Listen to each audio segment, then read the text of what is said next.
Welcome back to Let's Play Okami. We've reached the capital city, and things are looking grim.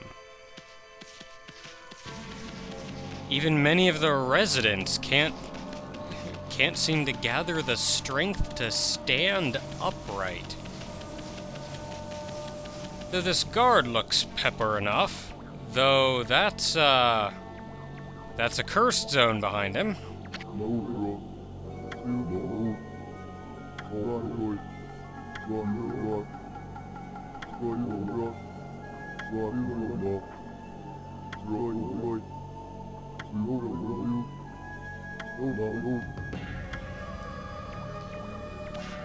Things are not looking good.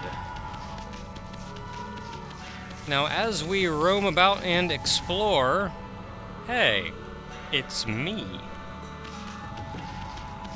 As we roam about and explore, there is a couple things that I've been told dealing with just Japanese mythology. Now, the first one being that I asked about Yoichi the Archer. And someone pointed me towards an epic tale involving him. He was apparently a great warrior, and here we meet the Blossom Protector, Mr. Flower. Though I don't see much of a flower. But apparently Yoichi was a major character in one of the great wars in this epic, and quite possibly a real live archer back in the day. But, let's see here. Supposedly, there was a ship out at sea. The captain put a small fan on the top of the ship, saying that that fan protected his ship from arrows. So Yoichi, and he dared the opposing army to shoot that fan off of his ship. So Yoichi, on his own horse, rocking up and down in the waves, shot at this tiny fan on top of a boat, also rocking up and down in the waves, in the middle of a battle, and in one shot, he shot that freaking fan off. That is an archer right there.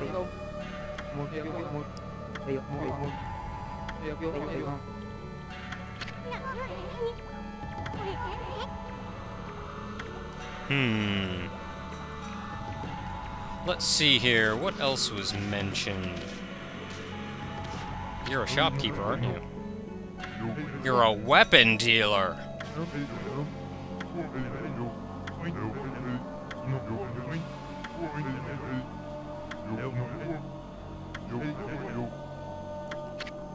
Yes, please. No! I have money for this. I want that sword! Which has its own story, actually, which I'll get into when I get around to buying it. I just need 50,000 gold roundabout. And we can go over here, and we can talk to not just the weapons dealer that we saw earlier, but this regular items dealer here.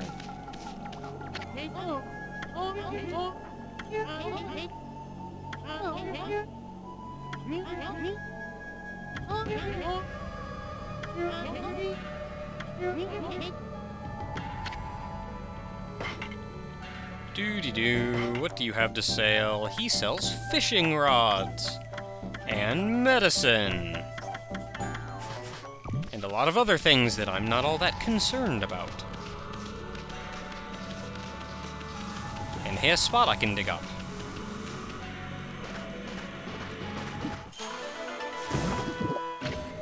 Yay! Now, the other thing I wanted to mention is about our sword, as fancy as it is. If you recall, the original form of the sword Nagi used to defeat Orochi was called Tsukuyomi, and another stray bead. but the original sword was called Tsukuyomi. Now, the interesting thing about this name is that it's actually the name of the moon god, and in ancient mythology was the name of Amaterasu's brother. I think it was his brother, her brother, whatever. Who actually was so offended by, he wasn't so offended. Amaterasu was so offended by something that he did that, Amaterasu left, completely refusing to be around him anymore, and thus came the difference between day and night. Let's see here, what was it? I'm trying to remember what it was.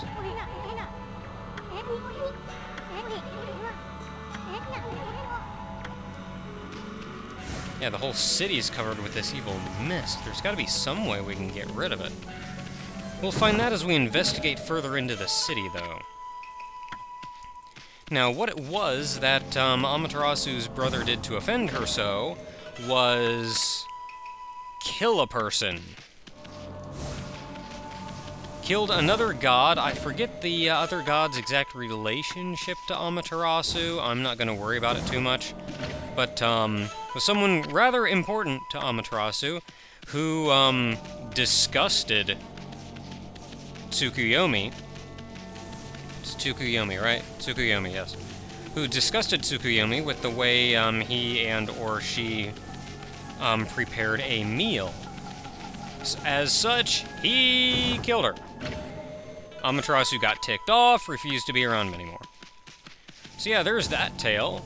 Now, on the other hand, the reborn sword, which we've been given just now, is called... it escapes my memory what it's called, actually. Hey, test. Tsumugari, I think. Tsumugari. Is it Tsumugari? I think it's Tsumugari. Hey, another person. Hi there. Now, this Tsumugari, now, I do believe, is another name for the Kusanagi sword. The Kusanagi no Tsurugi, or something of the sort. It's essentially the legendary sword in Japan. It's essentially Japan's form of Excalibur. Now, I've done a whole lot of roaming around in the city here and not really accomplishing much, because I kind of wanted to get all that mythology in, to be honest. But onwards, I'll actually try to make some progress now. First thing I want to do is run down here and talk to Naguri. Naguri. Well, you'll notice it looks like there was supposed to be a canal or something here, but there's no water. I don't know if the water's especially going to help get rid of this mist, but it couldn't hurt. So let's go talk to Naguri here, who seems to be one of the carpenters working on it.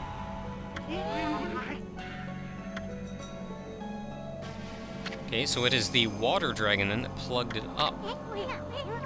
So that's why there's no water.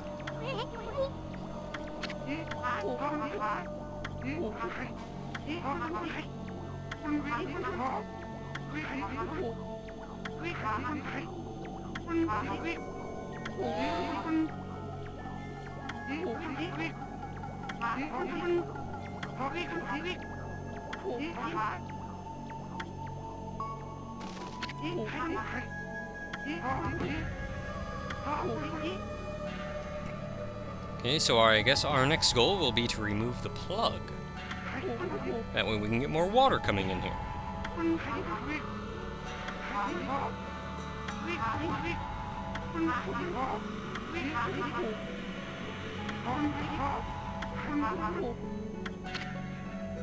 Sure, I'll help you dig. I just got a new ability for that.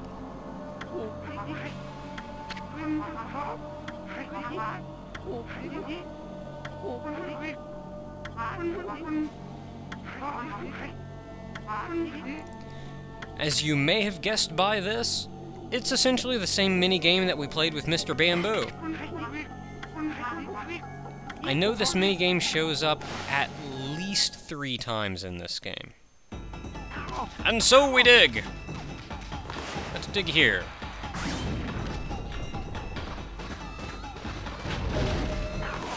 And I like that, because usually what's inside of these things is a better drawing of a circle. I don't know where I'm going, but let's go down. Let's go down here as well. That way he doesn't accidentally walk into spikes, which would be very bad. Now, let's see, I want money, so I'm going this way. Because money is money.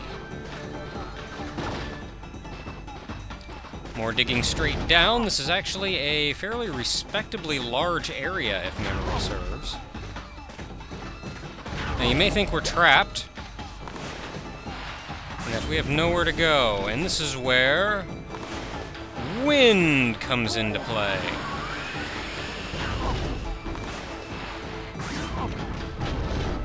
Let's see here, where do I want to dig now? I still want to dig down. And I am prone to completely blowing all of my ink in this area, so I'm trying not to use as much. And I guess we're going over here next, because that looks like it's about the bottom we're getting to. Actually, you know what? I'm going to wait for you to get closer. Closer, and fly, man, fly! And down we go. And now we wait for him. With a full 2.5 minutes to go. Oh, we found it already. You know what? Maybe it's another one I'm thinking of that took me forever and a half. That one wasn't so bad. Hurrah! The water's back!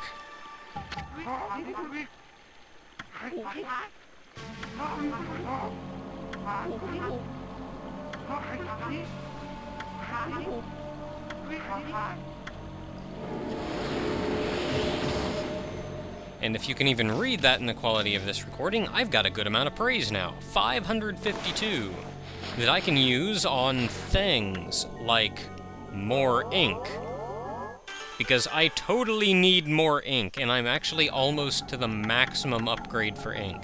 I can get one more, I think, and that's it. I should probably work on upgrading life, I guess. I try not to get hit all that much, but you can get 2 full rows of hearts and of life, and I'm not done with one yet. Ah, victory is mine.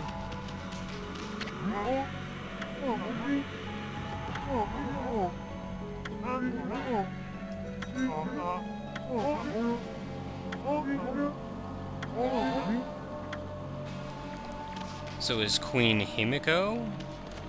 It sounds like she's always been very helpful to everyone, but suddenly, is she allowing all the hardships to come now? Well, I suppose the only thing left to do is keep investigating. And yeah, a great portion of the city is stuck in a cursed zone.